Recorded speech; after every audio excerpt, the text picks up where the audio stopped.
Bismillahirrahmanirrahim. Kita sampai ke ayat 178, yaitu terkait kisos dan hikmahnya.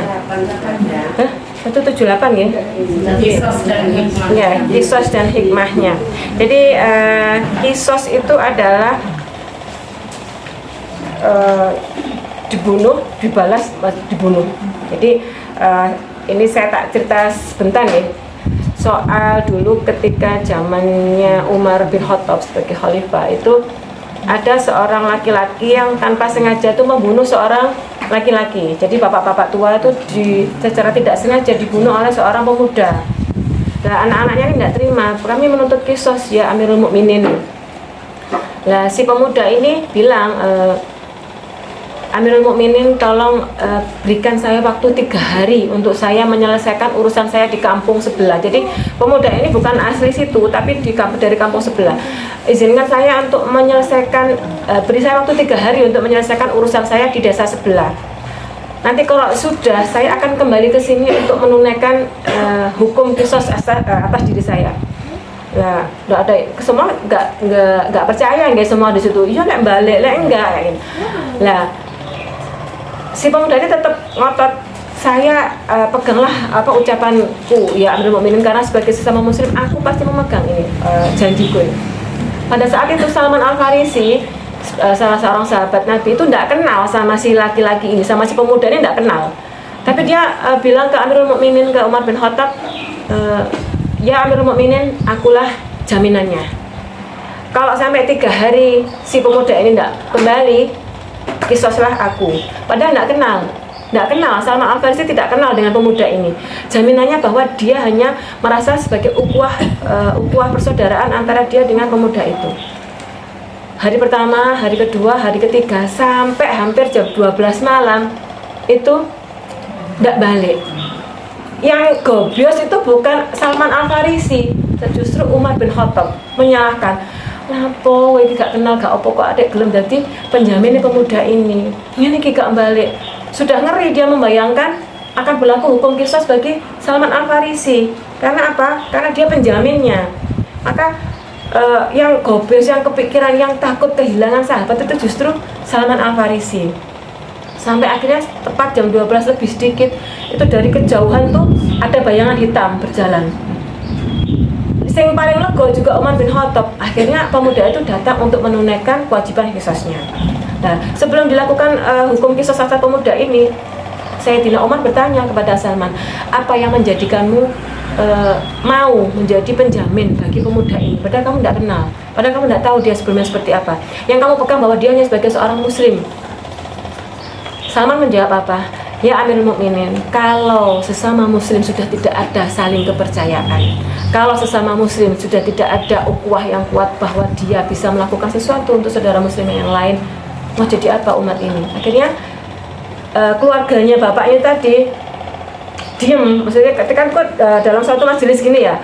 Lah terus si Salman ini juga bilang lagi, kalau sesama muslim sudah hilang rasa untuk saling memaafkan, mau jadi apa juga umat ini?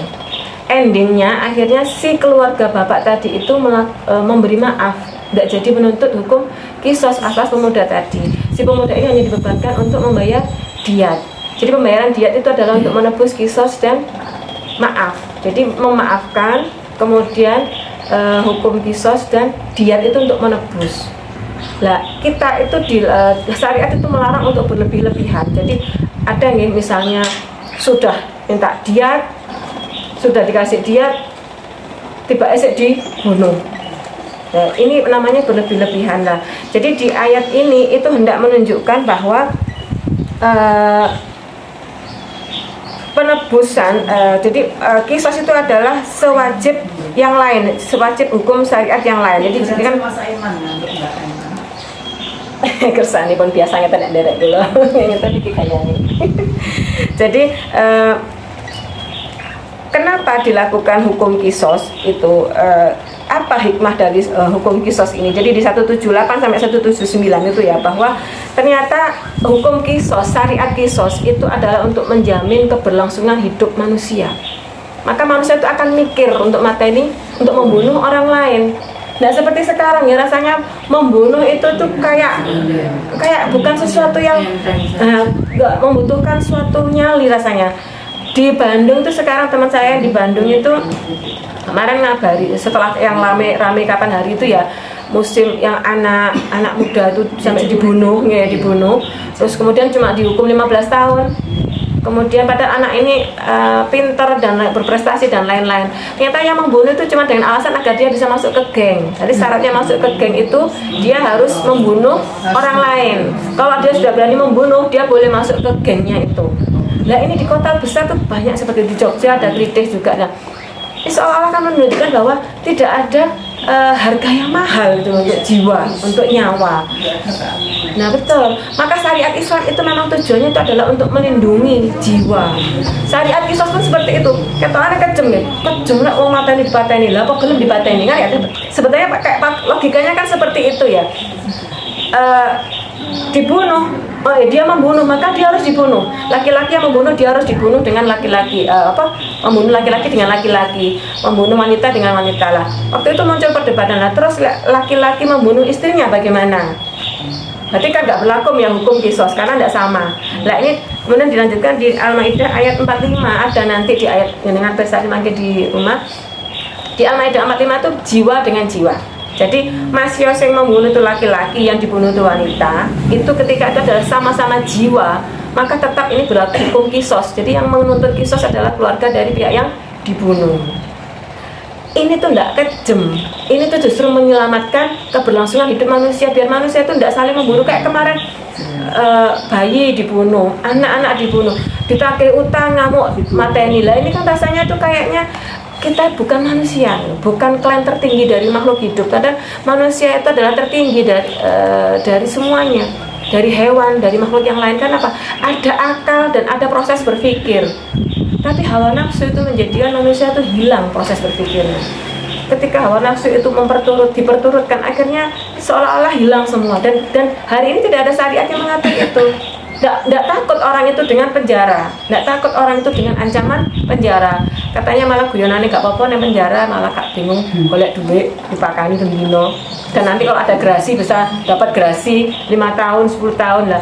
Ini kan berarti memang hukum Islam itu, syariat Islam itu melindungi, dan pasti di dalam syariat itu ada manfaat, ada kemaslahatan bagi umat manusia. Nah, di sini juga disebutkan bahwa wahai orang-orang yang berakal, agar kamu bertakwa. Jadi di sini diartikan bahwa takwa itu adalah mencakup semua kata kerja, mencakup semua perilaku, mencakup semua tindakan dari hamba, dari seorang muslim. Bahwa perbuatan taat itu akan menghentikan hal-hal yang mungkar. Jadi syariat kisos ini menjadikan orang itu akhirnya mikir untuk tidak melakukan pembunuhan. Mikir kan, kalau aku mateni, aku mati. Kalau aku mateni, aku kudu bayar diat yang nilainya itu ditentukan oleh yang pihak korban. Jadi minta diatnya itu ditentukan oleh nilainya yang terbunuh itu tadi. Nah kalau kayak gini tuh kan insya Allah itu akan tertata ya, pasti akan tertata suatu kehidupan yang saling memanusiakan manusia. Jiwa itu akan terjaga, karena tidak ada rasanya orang itu akan bergampang-gampang untuk membunuh kalau dia nanti akan terbunuh. Orang itu pasti ada ketakutan untuk mati, apalagi orang-orang yang melakukan kemungkaran itu, melakukan kemaksiatan itu secara afeksi ya, secara perasaan itu akan muncul tidak tatak itu apa nih bahasanya Indonesia, akan gamang, akan galau di hatinya. Orang galau tuh pasti takut mati. Tidak ada ceritanya orang galau, bunuh diri kok mbak, itu bukan galau lagi karena sudah hilang akalnya. Jadi orang yang melakukan kemaksiatan itu dia pasti juga akan takut untuk dibalas dengan kemaksiatannya itu. Orang yang memperkosa itu loh, dia takut kalau anaknya diperkosa, kalau istrinya diperkosa. Ini tuh sudah tertanam di alam bawah sadar setiap manusia.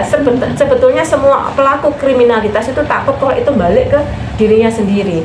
Tapi karena tidak ada jaminan hukum di dalam selain syariat Islam ya, maka yang terjadi hari ini itu seolah-olah kita itu hidup tanpa aturan. Orang bebas membunuh, orang bisa suka-suka membunuh, orang itu rasanya tidak punya apa ya, tidak punya pengerem untuk melakukan suatu kemaksiatan, karena hukum pun bisa diperjualbelikan seperti nanti kita akan membahas di 182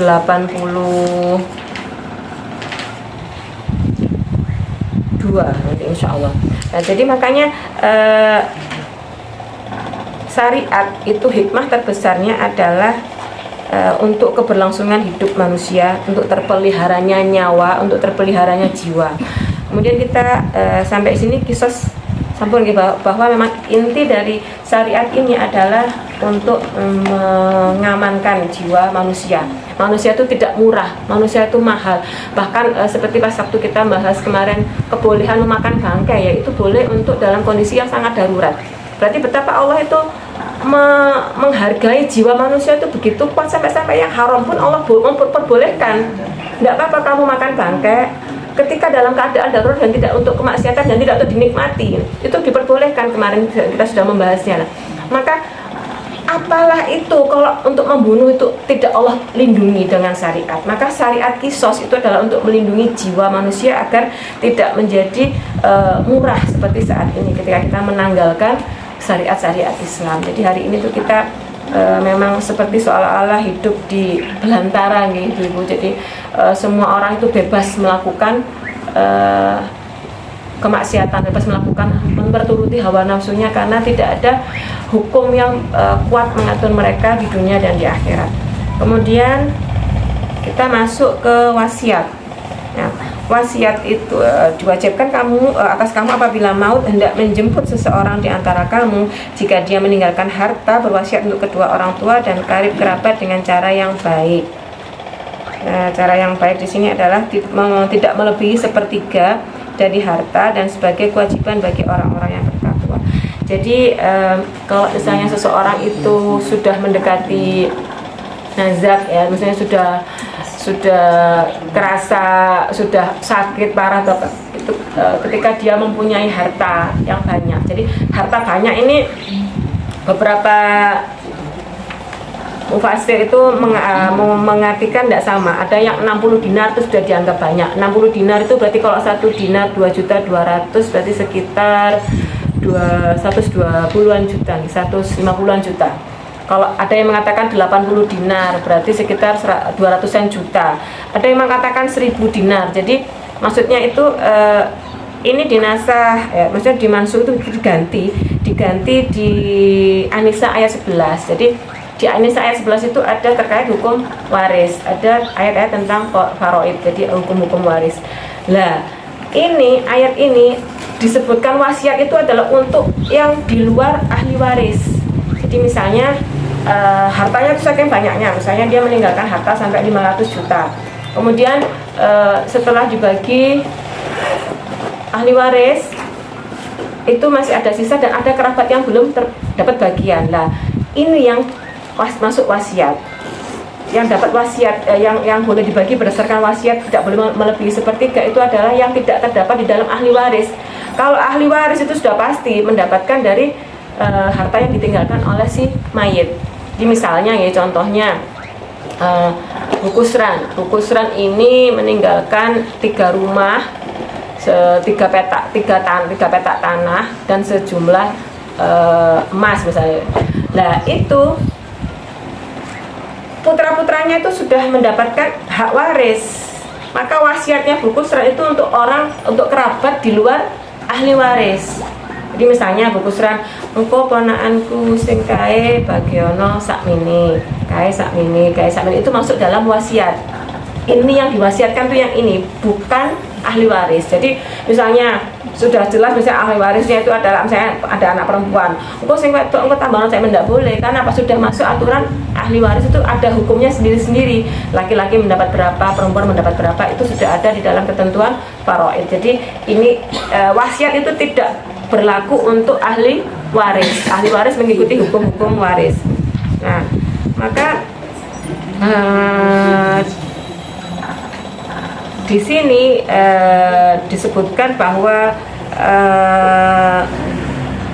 kewajiban bagi orang-orang yang bertakwa. Jadi mewasiatkan dan memberikan waris itu adalah kewajiban bagi orang-orang yang bertakwa. Jadi saya pernah mendapat pertanyaan, Mbak, saya itu keluarga kami cuma punya satu rumah kunden. Jadi satu rumah kunden ini misalnya ini nggak ditempati untuk beberapa anaknya. Kalau untuk nyusui, 2 anak saya tidak mampu. Kalau dijual, nanti anak saya ini kadang usahanya di sini. Kalau misalnya rumah ini saya wasiatkan tidak boleh dijual, kan pripun lah ini? Ternyata tidak boleh. Karena apa? Waris itu ada kewajiban untuk mewariskan. Jadi nanti dikelola apakah nanti itu berupa nyewa, 2 anak itu menyewa kepada anak yang satunya yang nggak menempati rumah ini, ataukah nanti nyusui, ini orang Jawa bilang nyusui, jadi nyusui, ataukah dihutang. Nah, jadi ada 3 akad, menyewa, nyusui, nopo, dihutang dulu. Boleh dihutang dulu. Ada jangka waktu misalnya, aku gak iso sih nyusui saiki, minta waktu misalnya 5 tahun, ini boleh. Maka soal waris ini memang nanti ada ahlinya sendiri nih. Maka memang soal waris ini harus detail karena gini ternyata tidak boleh seorang orang tua itu mewasiatkan gak oleh ono warisan terus gak usah diwaris omah iki bedike punden dinggo barang, itu ternyata tidak boleh. Tetap harus ada pewarisan. Nanti laki-laki mendapat berapa, anak perempuan mendapat berapa, kemudian nanti orang tuanya mendapat berapa, itu harus sudah ada.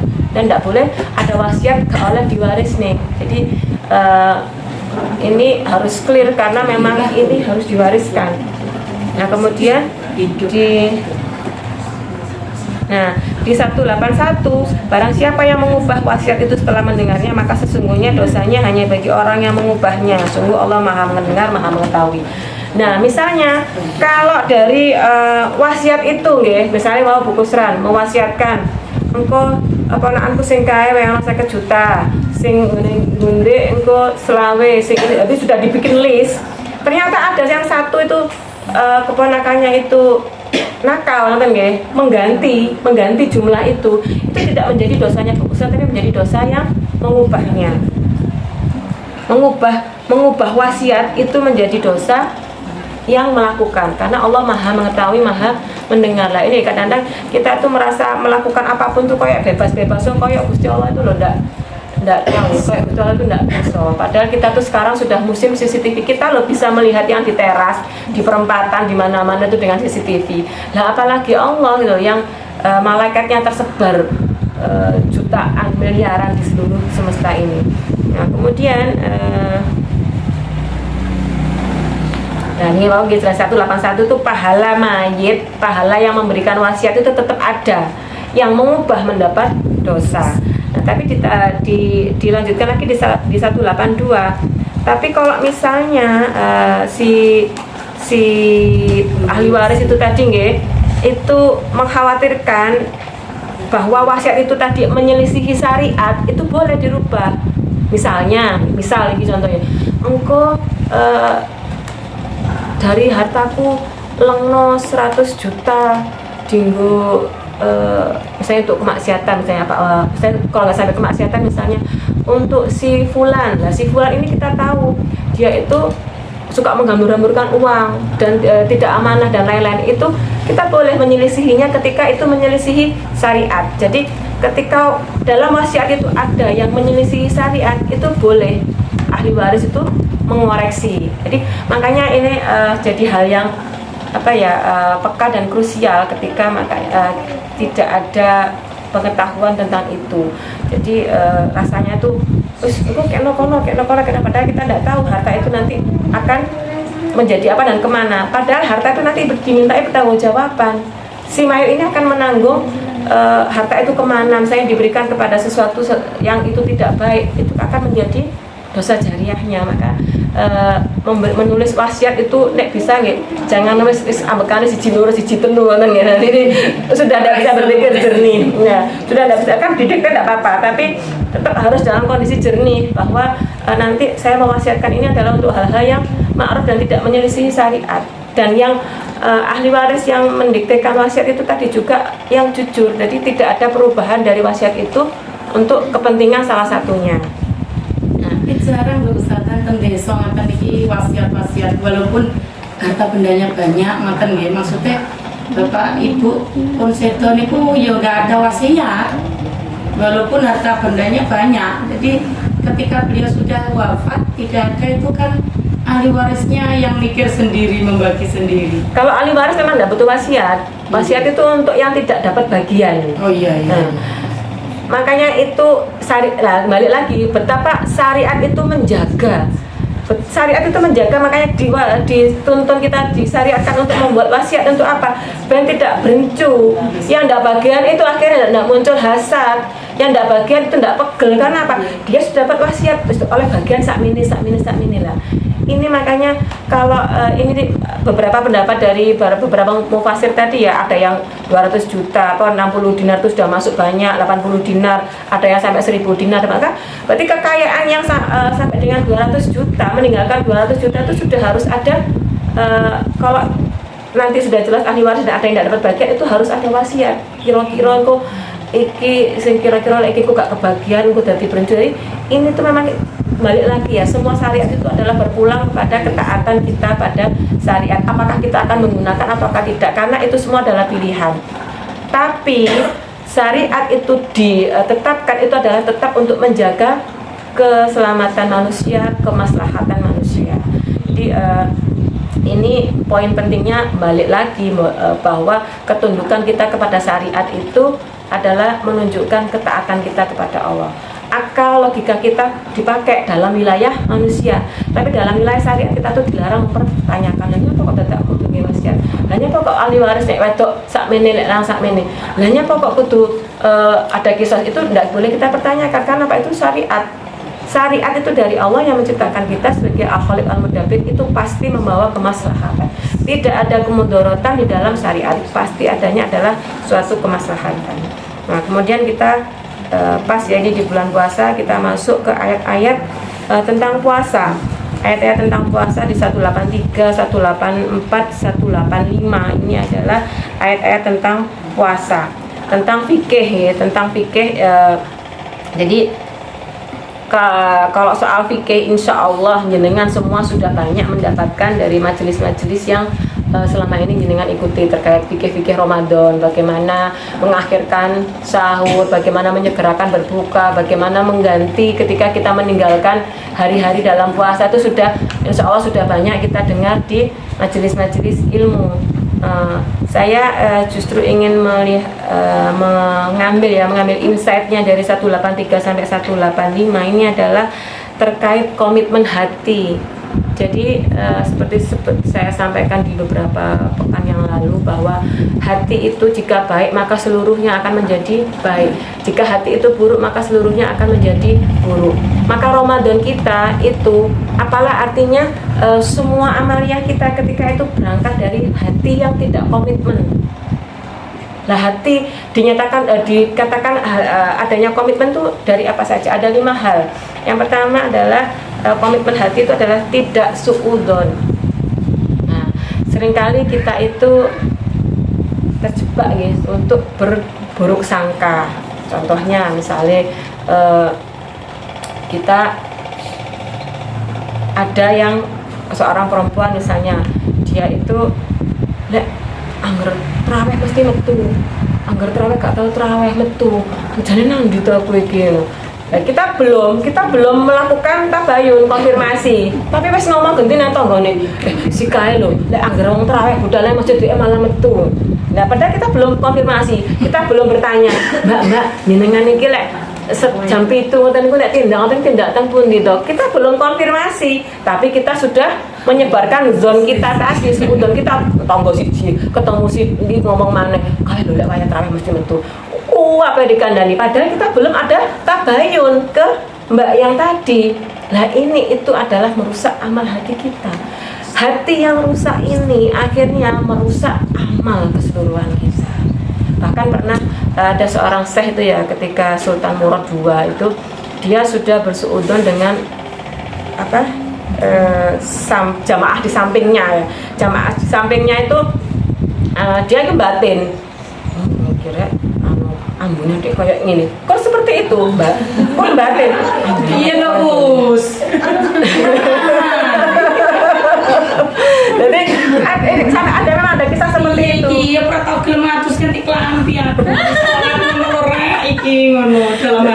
Nah, itu apa? Itu kita sampai iki paling anu wong iki yo.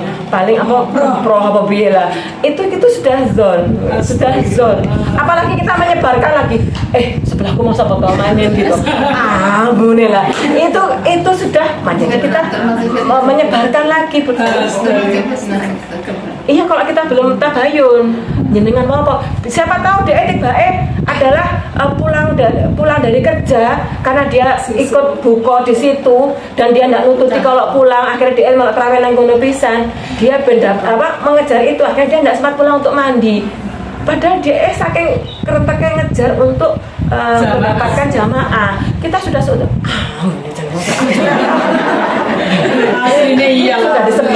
sudah disebar-sebarkan konsentrasi. Pada saat itu si Syekh ini yang batin itu dia batin krosone lagi setelah sholat, yang sebelahnya ini sudah pulang, sudah hilang, baru dia kerasa astagfirullah, gak boleh. Terus dia bingung mau minta maaf ke yang sebelahnya tadi, omahe mau ngendi, dicari sampai kemana, sampai akhirnya tahu ternyata jauh tempatnya lah. Jenengan timbang kangelan golek omahe ngomong sendiri dirasa ora sambatin. Golek omahe bae cedhek sak balong, bae omahe ngrayun menika lak ya sora dadak golek itu ngrayun gitu.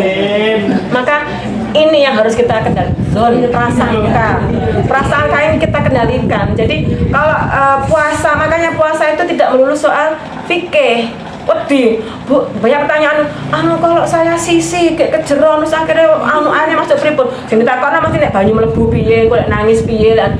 Tapi jarang kan yang menanyakan bagaimana soal komitmen hati kita dalam menghadapi puasa Ramadan ini. Nah, yang kedua tadi suudzon ya. Yang kedua adalah hasad. Nah, hasad ini itu obat bius. Obat bius niku pripun? Nah, diincepno, nah disuntik pripun? Ora kroso. Mboten kroso kayak marah-marah. Ngleles, gitu, mboten sadar. Itu hasad. Kadang wis mancep, pegel, gak kroso, mualah kuwegel sak anake kabeh ditutuhi. Kok ajaran ya sok bodoh iki tak aja. Kuwi iki mbiyen zaman mbahmu lemah iki diserok akeh. Lho kok cuwitane kabeh tak putu-putune dicitani kabeh.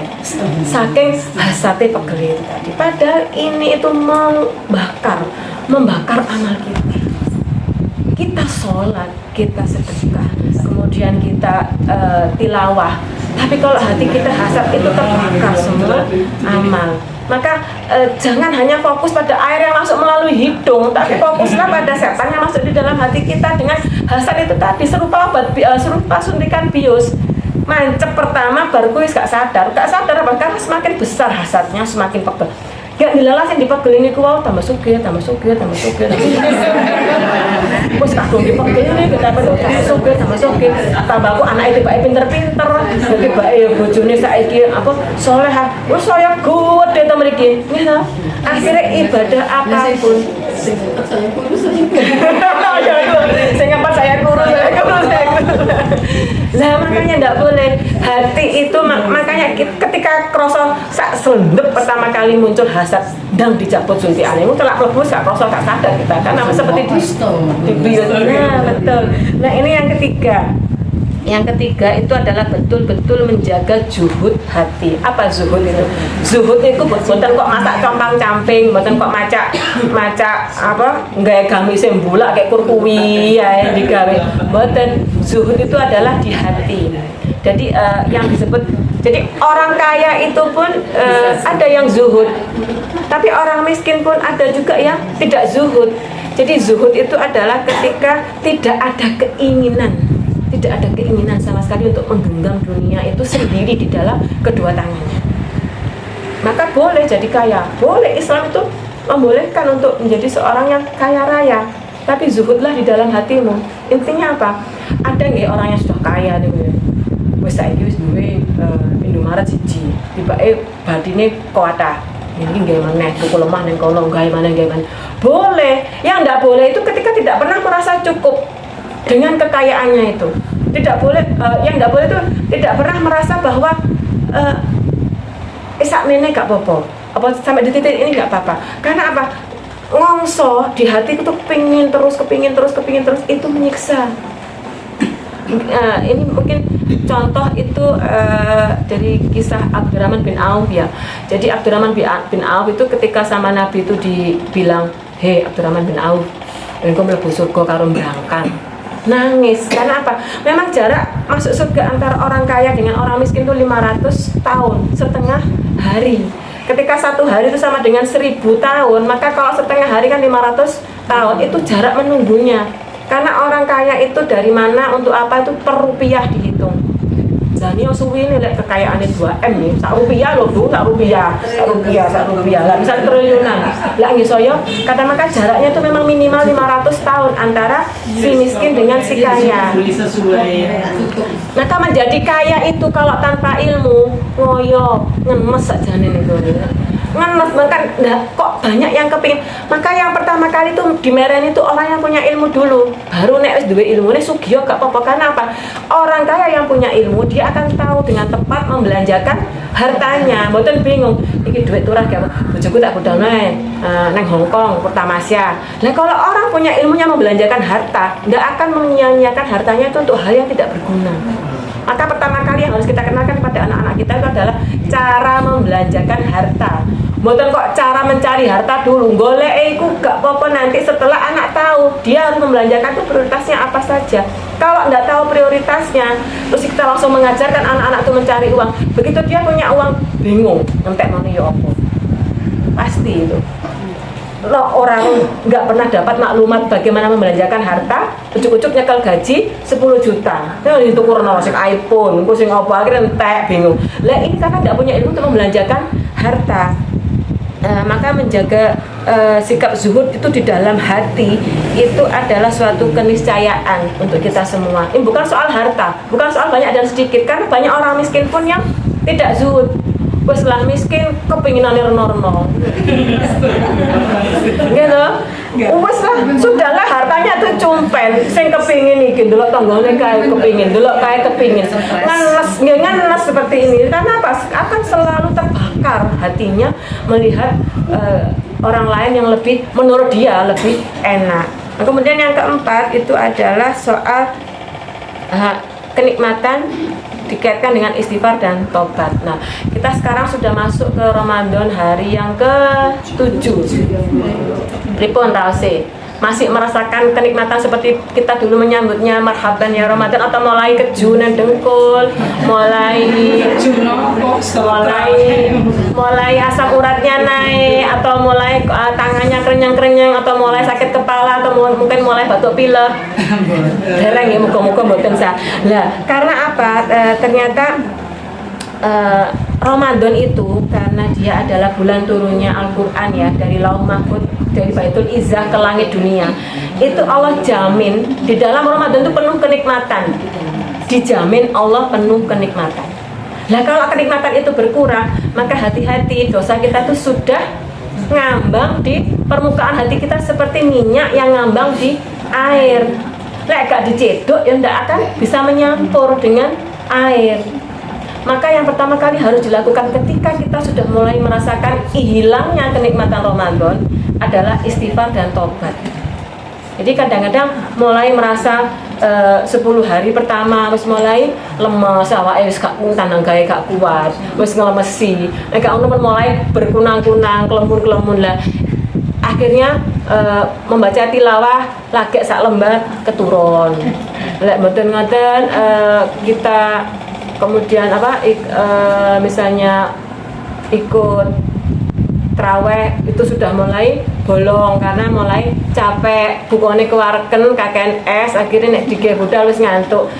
Itu ini mboten ngapusi nggih. Kalau di balong pripun? Kalau di tempat saya itu softnya saya maju. Ini kanton-kanton yang karek jamaah wajib nih. Nah ini, sami nggih. Di tempat saya itu kemarin ketika pertama kali sampai teras, sampai belakang. Hari pertama, hari kedua masih gitu. Hari ketiga ini pun berkurang 2 soft. Soalnya kan saya tenjari bener-bener dan saya tenjari itu kan 2 soft hilang, sudah tinggal yang di dalam tok. Lah berarti makanya kan ini kalau ini menimpa kita loh ya, kita nggak boleh mijeni orang lain, kita melihat diri kita. Apakah nikmat kita dalam menjalani Ramadan itu masih sama dengan ketika kita hari pertamanya Pak Ne sahur nih kok. Napa saat ini Pak Ne sahur wis mulai rasa-rasa wis mbok Pak anake kering kuwi sahur dhewe. Pokoknya nek misale ibuke pas boten salat. boten poso. Akhirnya wis tak cepaki keringe nang kono karo srundeng, segone kok njupuk dhewe nang magic. Gek kon maem srundeng karo kering tak lha kesruteng ngeten nek sahur gitu. Peh mboten salat, akhirnya penake ae sepatu megah tangi lah. Tapi niku aduh kagem piyantun ingkang dereng ngaos. Nek pun ngaos benten Betul, ibu-ibu di sini mboten, ibu-ibu sini sahur yo gawe sop, ya soto, ya rawon ya gitu. Pokoknya amre enake dan jangan lupa itu semua berpahala ketika kita menyiapkan sahur untuk keluarga, untuk anak-anak itu pahala yang luar biasa. Lah, tapi pahalanya niku dicapai dengan kita merasakan nikmat kita masaknya. Lah masakan sekarang jalur soto barangnya nih gitu. Ini kok masak. Ras itu kan apa? Hilang kenikmatan kita dalam menyediakan makanan untuk keluarga. Padahal nikmatnya itu adalah di kenikmatan di dalam hati ketika kita menyediakan itu tadi. Lah maka ketika muncul hal-hal seperti itu nggih, dipeksa. Mulai males terawih, dipeksa gebuk dhewe. Ayo terawih, budal, ngantuk ya budal. Harus dipaksakan. Ini serupa dengan orang yang sakit. Orang sakit niku nek digandhar males apa mboten? Males. Pilih bobok timbang dadak kok ana soalnya pahit. Lah orang yang hatinya itu banyak dosa itu sama dengan orang yang sakit. Dia harus dipaksa untuk melakukan ibadah. Karena apa? Kalau tidak dipaksa ya kelakuan gak dilakoni tenang gitu. Sama dengan orang sakit, kalau tidak kita anak kalau sakit nggih, lek mboten sampai ditulang, sampai dipangku, ditulang mboten maem. Padahal anak butuh untuk makanan itu untuk penyembuhan. Sama penyembuhan hati yang sakit, yang futur tadi nggih, yang mulai merasakan malas itu adalah dengan memaksa tetap beribadah seperti biasanya. Nah, jadi mangke kalau setelah Ramadan jadi agak mulai malas karena kebanyakan kue kering, artinya mangke sholat layarnya rodok malas, niku dipeksa. Karena itulah obatnya untuk sakit di dalam hati. Obat futur adalah dipaksa. Sama seperti orang sakit yang harus dipaksa makan. Maka yang kelima itu adalah jangan ujub dengan ibadah kita dan jadi meremehkan ibadahnya orang lain. Delok lho.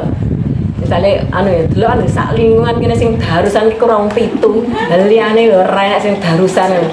Wes mulai ada perasaan ujub, ndelok sing liyane gak budal darusan iku luwe endek ngremehno, paling ya gak ngaji nang omahe turu. Padahal kan gak tahu kok wis ngomong dhisik. Lah ini yang ndak boleh. Jangan pernah kita merasa ujub dengan amal kita.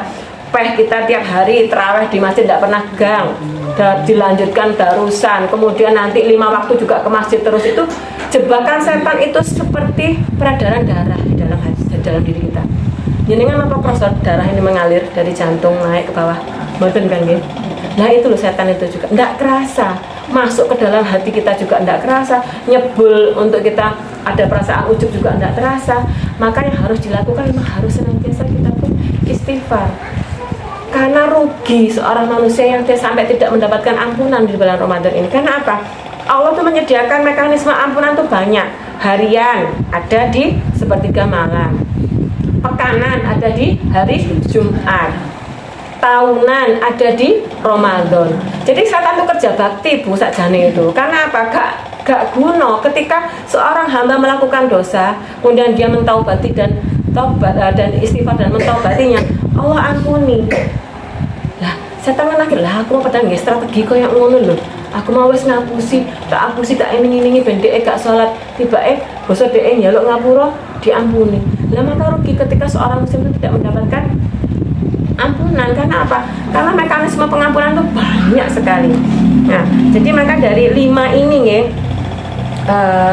5 ini kita kembalikan kepada diri kita masing-masing. Apakah ada kelima-limanya itu di dalam hati kita? Kita yang tahu. Karena kalau kita nyawang wong liya, ente-ente nambah-nambahi kotore hati kita masing-masing. Jadi kita lihat apakah ada suudzon di dalam hati kita, apakah ada hasad, kemudian apakah ada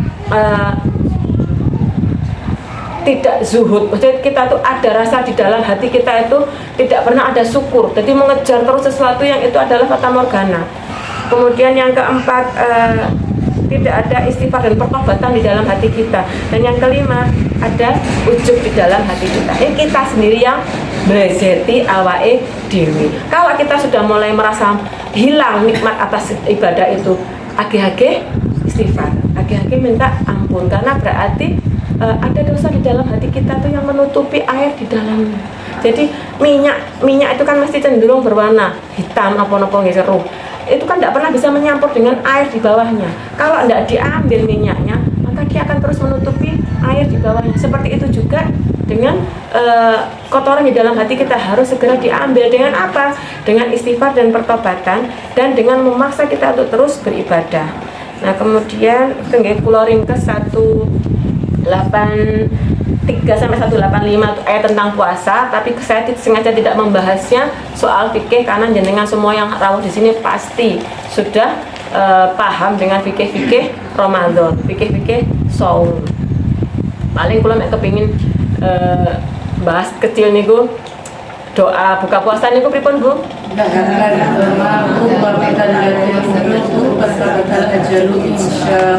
Artinya telah hilang rasa haus dan telah basah urat-urat. Intinya pokoknya insya Allah gitu. Nah, kula tak takon, telah basah niku nek pun digrujuk napa dereng digrujuk? Pun digrujuk. Berarti ndonga niku sak bareng ngunjuk napa sak dereng? Setelah terang nggih mriki pun pinter sedaya nggih. Lah nek kata tenggen kula niku banyu turun dicekel wis dapat do mau. Lah sing banyu nek sing endi ngoten lho wong gorong teles gorongane nggih ta gorongane dereng basah.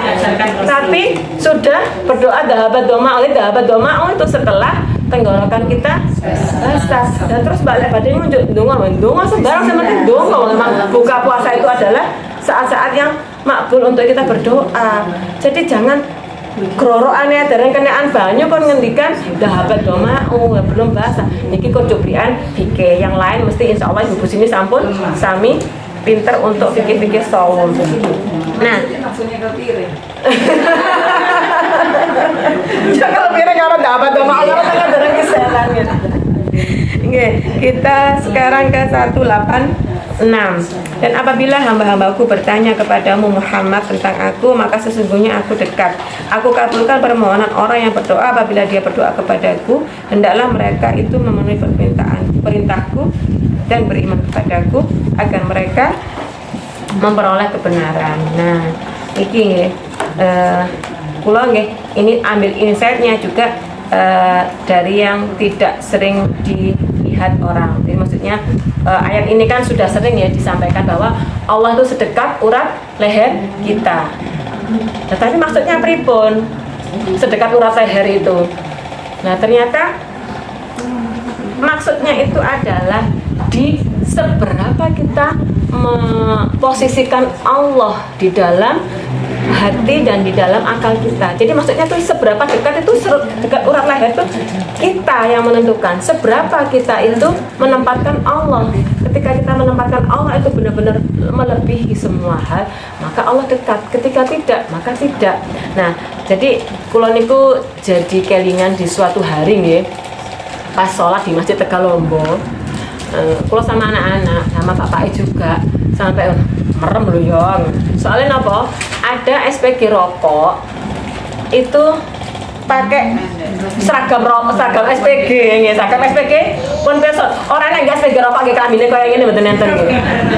Jadi kok mboten enten. Niku bajunya sangat minimalis. Sak menten masuk ke masjid, sholat nganggo ruko.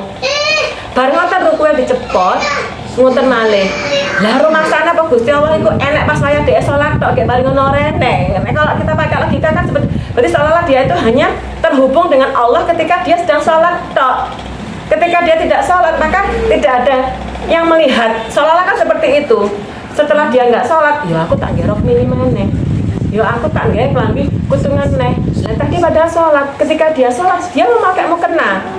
Lah apa enggak ketika dia tidak sholat kok tidak memakai mukena? Padahal syariatnya sama. Untuk seorang muslim dia wajib untuk menutup auratnya dari seluruhnya kecuali yang tampak adalah telapak tangan dan muka. Gak kok wayah sholat tok ngero kok wayah ngono diculno kabeh. Karena syariat itu berlaku untuk wanita di segala di seluruh wilayah publik. Nah kalau itu di rumah nggih mboten, kalau di seluruh wilayah publik maka seorang wanita itu tidak boleh terbuka. Nah seolah-olah Allah itu hanya ada ketika di masjid. Allah itu hanya ada ketika di majelis taklim. Wayah taklim kudungan. Sesuke nang pasar ngerok sakmene. Nah, ini kejadian tenan. Jadi waktu Mbak Tati ke rumah saya adakan pelatihan sholat jenazah itu ada banyak yang ikut pakai baju muslim semua, syar'i semua. Sesuk kalau ketemu teng pasar ilang, gak kudu ngetok, roke nggih sak menten, sandene nggih sak menten. Lah ini kok nggih kan ngono, kan nang masjid, kan melok ngaji lah. Jadi seolah-olah Allah itu tidak di semua tempat dan tidak di semua waktu. Allah itu enaknya pas saya sholat 5 waktu. Allah adanya waktu ketika puasa. Jadi kenapa Ramadan ini orang itu enggan jajal ngenek siang? Apa oleh awan iku wegah misuh, wegah ngrasani poso. Bengi ketemu kancane trawean gede. Si mau lho kan gak apa-apa wis mari poso. Apa lek wayah bengi iku Gusti Allah mboten wonten kan mboten. Allah itu ada di setiap waktu dan di setiap tempat. Bukan kok ketika malam itu wis bebas, gak popo, gak usah ngomong apa, oleh ngomong wong liya, oleh misuh, oleh napa malih. Ini kagak ngaku loh ya. Ada seolah-olah kan orang oleh iku lek wayah awan wayah poso. Ini juga sama ketika orang-orang yang umroh dan haji. Wayah haji itu nggih, kalau di mungkin sudah pernah di Mekah ya. Di Arab, di Mekah itu orang nemu barang itu tidak berani ngambil. Nemu HP itu pun ditaruh di suatu ada nanti tempat untuk barang hilang itu ditaruh di situ. Uang itu masih yang pelecek hilang satu dompet itu dompetnya ditaruh di tempat itu dikasihkan ke polisi. Tidak ada yang berani ngambil uang itu ketika itu adalah di Masjidil Haram di Mekah di Madinah. Nah tapi kenapa? Itu ketika balik ke tanah air korupsinya gede-gede. Orang-orang yang korupsi itu mesti tahu umroh. Karena apa? Sekarang sudah jadi gaya hidup umroh itu. Lah apa beda? Gusti Allah sing nangane Mekah karo Gusti Allah sing teng Indonesia. Kenapa Gusti Allah niku teng Mekah tok? Ndak ada di Indonesia. Kok nek nangane Mekah ana HP carrier gak wani njupuk, duit dan saja gak wani njupuk. Tapi ketika di Indonesia proyek ya ditilep, kamu apa dikorupsi, ngapusi ya dilakoni. Berarti ini kan seolah-olah apa? Seolah-olah Allah itu hanya ada di tempat-tempat tertentu dan di saat-saat tertentu. Ini berarti apa? Dipisahkan antara agama dengan kehidupan. Seolah-olah agama itu tempatnya kurang masjid, wayah poso tok, wayah umroh, wayah haji iku nggone Gusti Allah. Engko lek nang pasar, nang omahe kancane, teng di jalan raya, atau di ruang publik lainnya, ndak ada Gusti Allah. Masane Gusti Allah pensiun. Padahal enggak, semua tempat sempurna. Nah maka inilah yang disebut dengan Fasluddin Anil Hayah, memisahkan agama dengan peri kehidupan. Seolah-olah itu dua hal yang berbeda. Agama sebelah kono, kehidupan kita sebelah sana. Padahal enggak, agama din ini, Islam ini di dalam Al-Quran ini mengatur detail peri kehidupan kita. Mulai tadi nih yang kita bahas, mulai apa? Melalui soal kisos. Kisos itu kan masalah kehidupan. Pembunuhan itu kan masalah kehidupan hari ini. Kemudian soal wasiat, soal waris. Berarti kan kehidupan kita tuh hari ini diatur semua di dalam Al-Quran. Tapi ini tapi seolah-olah kita tuh tidak mau tahu. Ngomong Al-Quran wayang pengajian tok lho Mbak, wayang ngene iki asik-asikan yang ngrasani barang.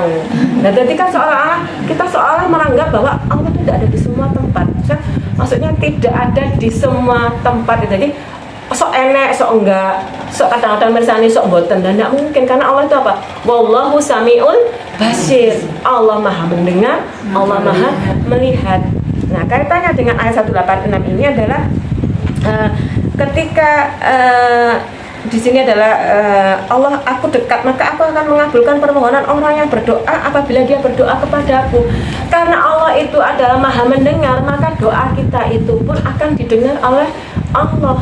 Tidak perlu kita berdoa. Jadi ini kan kisahnya dulu ada sahabat itu yang bertanya, ya Rasul, saya tuh kalau berdoa itu enaknya pripun?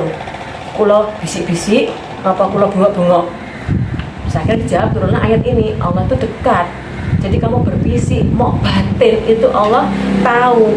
Nah yang terpenting itu apa? Yang terpenting itu adalah hal yang menyebabkan kenapa doamu tidak dikabulkan. Jadi kadang-kadang kita tuh merasa kecil hati ya, langsung aku wis ndonga bolak-balik nyuwun bapak iku ben munggah pangkat sampai seprono-seprene gak munggah-munggah padahal kancane sing nang kono lho saiki wis munggah pangkat, saiki wis 4D, bapak aja keben 3C. Padahal untung ustazah iku lah PNS ya sih yo. tapi kan munggah ten pundi paling Tengah genteng. mondong ya tukang ngecat ngoten. Lah enggak lah, itu ternyata apa? Ternyata kita itu perasaan-perasaan seperti itu ya yang akhirnya justru membuat doa-doa kita tuh mendal apa ya, mendal itu kita melemparkan balik mana kurang dari lah. Padahal ya saya lupa ini makolanya siapa. Aku senang ketika doaku dikabulkan, tapi aku lebih senang ketika doaku tidak dikabulkan, karena Allah pasti memberikan jauh lebih baik dari keinginanku. Nah ini berarti kan orang berdoanya nek person ngeten kan tidak ada cutele, tidak ada putus asanya. Karena apa? Kalau doa kita tentang satu hal, tentang A itu belum Allah kabulkan, maka Allah pasti sudah memberi yang jauh lebih baik yang di luar logika kita sebagai manusia. Karena doa itu kan tiga, kalau nggak dikabulkan, doa itu dikabulkan, yang kedua itu Allah ganti dengan perlindungan, yang ketiga Allah kumpulkan nanti di akhirat. Sampai nanti itu pernah di dalam kisah Isra Mi'raj itu ya, ada orang itu yang kaget ketika ditunjukkan dua gunung sebesar bukit Uhud itu adalah harta, emasan permata dan lain-lain. Loh, napa niki ya Allah? Iku mbiyen donga-dongamu sing urung tak kabulne. Jadinya perniagaan dua bukit Uhud. Nah makanya hari ini kalau kita itu masih ndelentah kan ada doa yang belum dikabulkan, niku kudune mbayangno Mas sak gunung niku wae, Mas rong gunung. Nek ngoten lah akhirnya semangat metu. Ya wis gak apa-apa. Donga ae lah akhirnya donga ae lah nggo celengan. Allah tuh senang Bu kalau kita tuh minta, kalau kita jajal misalnya kita ya punya saudara yang kaya. Benjam jaluk Mbak duwe, diluk mana jaluk? Mbak duwe. Sesuai kan kuaplok panci ya. Lah mau jaluk duwe kok benjam. Lah kalau kita ke Allah, kita tuh minta terus, ya Allah kula nyuwun, ya Allah kula seneng Allah itu. Kitanya aja yang kadang-kadang males kalau ndonga males ya ora jaluk dituruti kaya piye. Jadi makanya ini tuh jadi apa ya, pengingat kita. Lah maka di bulan puasa ini, bulan yang Allah janjikan semua doa itu akan Allah kabulkan. Kabulkan dalam konteks Allah loh ya. Engko nek ngeten kok aku sesuk digugat. Jare Mbak Eni Ramadan niku dikabulno, aku ndonga gak dikabul-kabul. Konteksnya konteks Allah, dalam logika Allah, bukan logika kita. Maka di dalam Ramadan ini harusnya kita tuh memperbanyak doa-doa, apapun doa, apakah itu doa untuk mohon kebaikan dunia akhirat, doa untuk permohonan ampun, karena harusnya memang puasa ini menjadi lokomotif bagi gerbong-gerbong amal kita setelah Ramadan. Kenapa ada Ramadan? Karena Allah hendak menghabituasikan, hendak membiasakan kita untuk berlaku baik, untuk melakukan amal soleh sebanyak-banyaknya, untuk melakukan ibadah sebanyak-banyaknya. Agar apa? Agar jadi lokomotif untuk menarik gerbong-gerbong amal kita setelah Ramadan. Makanya setahun sekali, nek kesuwen misalnya 2 tahun lagi poso Ramadan 2 tahun sekali, selak hilang lokomotif ini kok. Karena di tabiat manusia itu dia akan gampang lupa.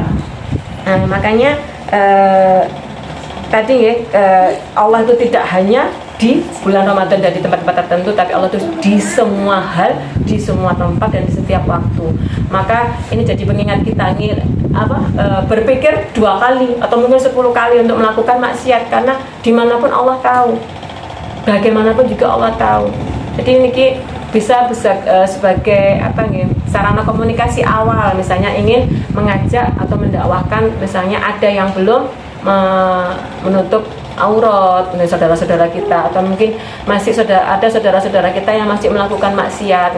Lah rumang samu Gusti Allah iki apa nek nang ngene masjid tok, nang pasar ora nek Gusti Allah. Nah, ini kan jadi pengingat untuk hal tersebut. Kemudian di 187 saya mau cerita sedikit soal 187 itu, kenapa kok turun ayat 187 itu. Jadi ada seorang sahabat ya, sahabat Ansor.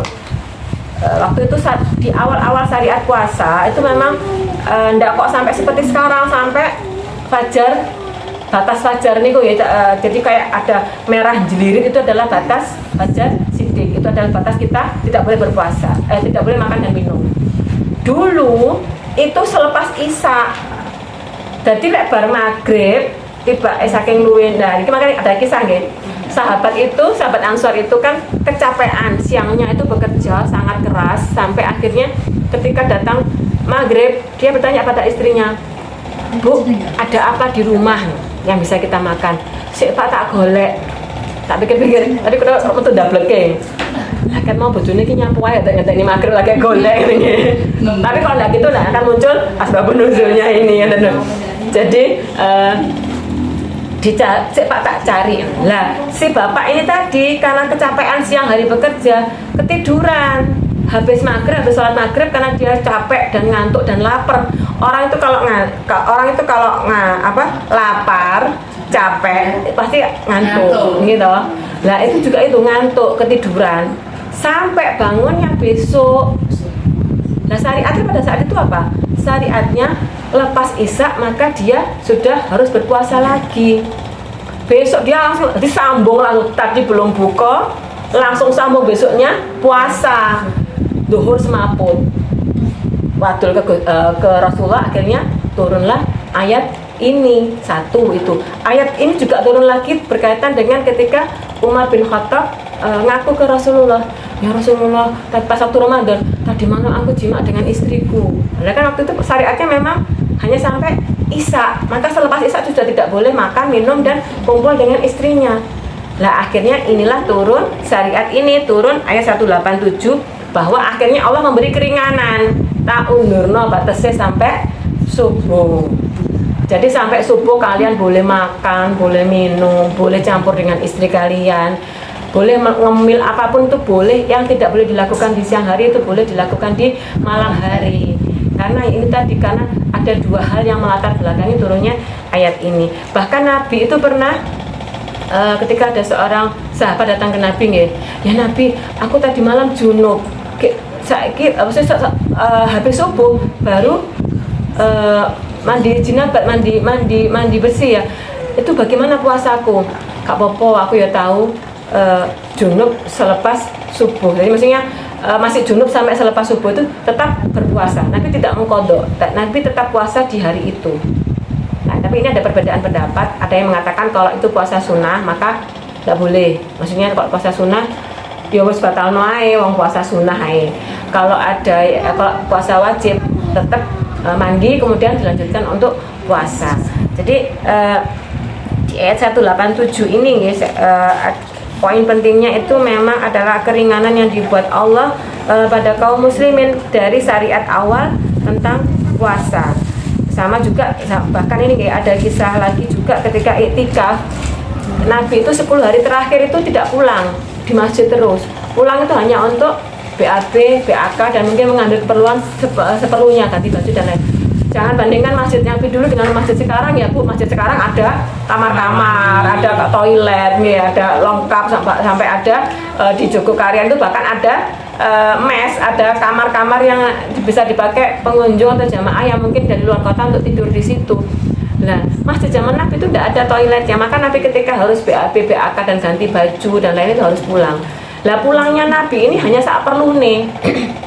Bahkan ketika waktu itu ada saudaranya yang datang itu mengabarkan sakit, Nabi cuma menyapa, ya, mesti cuma menyapa toh, tapi tidak sampai jagongan, karena Nabi fokus di 10 hari terakhir adalah untuk iktikaf.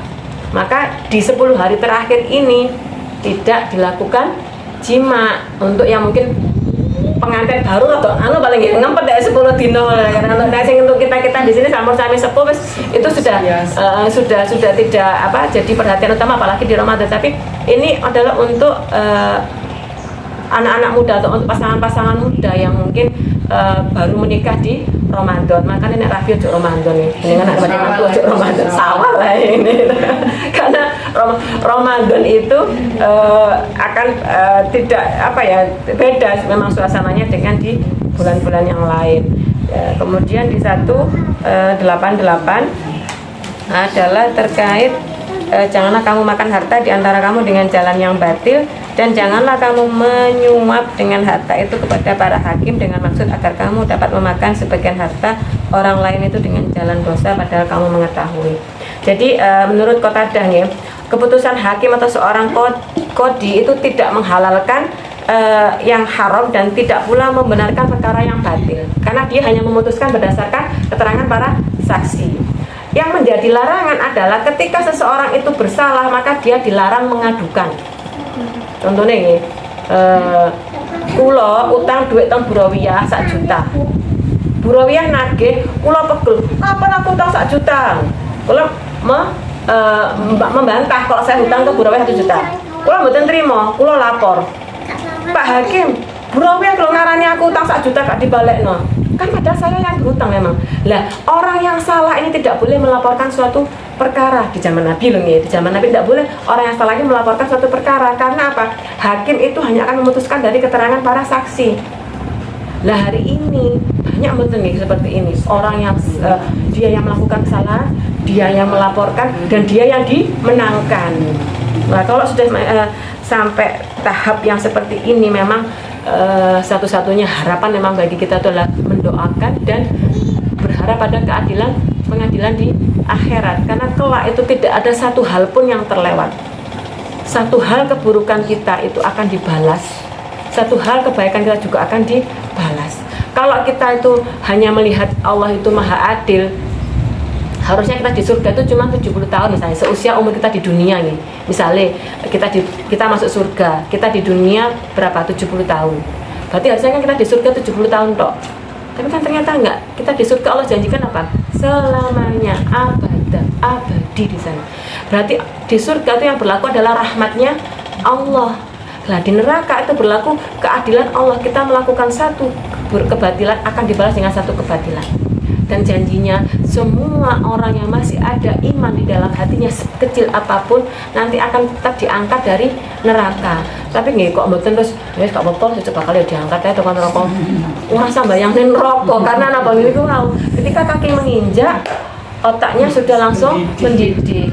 Nah, maka dari sini kita kalau closing yang bisa saya ambil ya, penutup yang saya ambil dari keseluruhan tadi adalah betapa syariat itu adalah tujuannya untuk memuliakan kita sebagai manusia. Maka yang harus kita lakukan adalah terus mencari tahu syariat itu tentang apa saja dan bagaimana. Karena yang menjadi masalah umat hari ini adalah ketika terjadi Basruddin Anil Hayah, mereka seolah-olah menutup mata kepada syariat Islam, hanya menganggap syariat Islam di waktu-waktu yang mereka butuhkan. Sama seperti kata contohnya contohnya lagi soal pacaran. Lek awan ojo pacaran sik lho yang pacarane kok ae lek pacaran kok mari ngono kok ade traweh bareng. Lah rumangsane lek bengi iki apa Gusti Allah iki ya sare kan nggih mboten. Dadi pacarane lek bar magrib sampai traweh bareng pura-pura traweh bareng baru ngono goncengan rapet. Lah ini harusnya kita sebagai orang tua nih hari ini harus ubah seperti itu. Kenapa ada syariat larangan untuk pacaran? Karena ternyata pacaran itu ya memang nggak ada bagusnya. Laki-laki itu paling nggak mau diajak komitmen. Enake iku ya nyicipi dhisik, lek wis krasa enak baru tak jupuk, lek gak enak ya gak sido. Ya iya nek misale tiba sik krasa enak terus tiba enggak. Lah kene kan yang rugi pasti yang perempuan. Sama juga. Jadi intinya memang semua syariat itu adalah untuk kemaslahatan jiwa, untuk kemaslahatan umat hari ini. Maka hari ini dan insya Allah sampai seterusnya semoga Allah istiqomahkan kita untuk terus mentadaburi ayat-ayat Al-Quran, karena disinilah terdapat syariat-syariat itu dan untuk kita tahu mengatur apa sajakah syariat itu di dalam kehidupan kita, sehingga kita tidak punya nyali untuk meminggirkan syariat ini dari kehidupan kita, karena inilah yang menjadi standar kita di dunia dan di akhirat. Standar kita di dunia untuk keselamatan kita di akhirat kelak. Mungkin itu saja yang saya sampaikan. Semoga Allah jadikan apa yang sudah kita terima ini bisa kita amalkan dari hal yang paling kecil yang bisa kita lakukan. Mbak Tati mungkin sampai dibantu.